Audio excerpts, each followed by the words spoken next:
واقعہ یہ کہ آج سے پہلے میں اس دعا کی اصل عظمت کو اتنا نہیں سمجھ پایا تھا جتنا آج سمجھا. یہ جو عظیم دعا ہے اس میں اتنی لجاجت، اتنی ہیوملٹی حضور نے اختیار کی ہے جس سے آگا کے سوال نہیں. اللہم انی عبدک وابن عبدک وابن امتک، اے اللہ میں خود تیرا بندہ ہوں، میرا باپ بھی تیرا ادنا غلام، میری ماں تیری ادنا کنیز. فی قبضتک، میرا پورا وجود تیرے قبضہ قدرت میں ہے، تیرے ہی اختیار میں ہے. فی قبضتک ماضٍ فی حکمک، میرے پورے وجود میں تیرا ہی حکم جاری و ساری ہے. عدل فی قضاؤک، اور جو فیصلہ بھی تو میرے بارے میں کرے، جو بھی کرے وہ عدل ہے، انصاف ہے. کہ ہر چیز ساقی ما ریخت عین الطاف، ماضٍ فی حکمک عدل فی قضاؤک ناصیتی بیدک، میری پیشانی تیرے ہاتھ میں ہے، جدھر چاہے موڑ دے. یہ جو اپنی نفی ہے، نفی اس اعتبار سے بھی اپنی انانیت کی نفی، انی عبدک وابن عبدک وابن امتک، پھر اپنے وجود کی نفی، اپنی مرضی کی نفی، اپنے اختیار کی نفی. فی قبضتک ماضٍ فی حکمک ناصیتی بیدک عدل فی قضاؤک. پھر دیکھیے واسطہ وہ دیا ہے جس سے اونچا واسطہ ممکن نہیں. اسألوک بکل اسم ہو لک، قرآن مجید میں آیا نا، فدوہ بہا وللہ الاسماء الحسنی فدوہ بہا، اچھے نام اللہ کے ہیں، اس کو پکارا کرو ان ناموں کے حوالے سے. اب نام کہاں سے جمع کریں سارے؟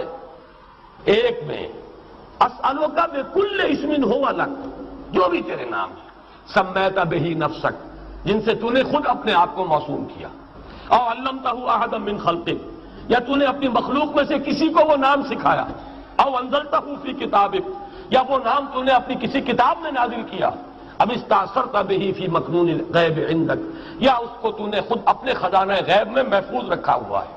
تیرے وہ نام بھی ہیں جو تو نے کسی کو ابھی سکھائے ہی نہیں، تو نے اپنی کتاب میں کسی میں نازل نہیں کیے، وہ تو تیرے خاص خزانے کے اندر وہ ابھی در مکنون ہیں، وہ ابھی تیرے پاس موجود ہیں. یہ اس سے بڑا اب واسطہ کیا ہوگا؟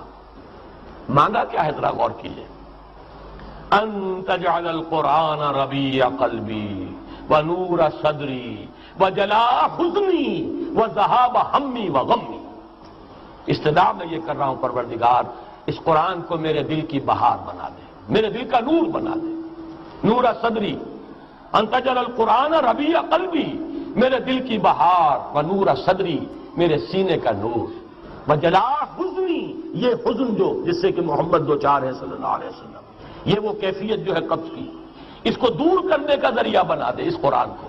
جلاء حزنی وذہاب ہمی وغمی، اور میرے ہموم، میرے تفکرات، میرے غموں کو دور کرنے کا ذریعہ بنا دے.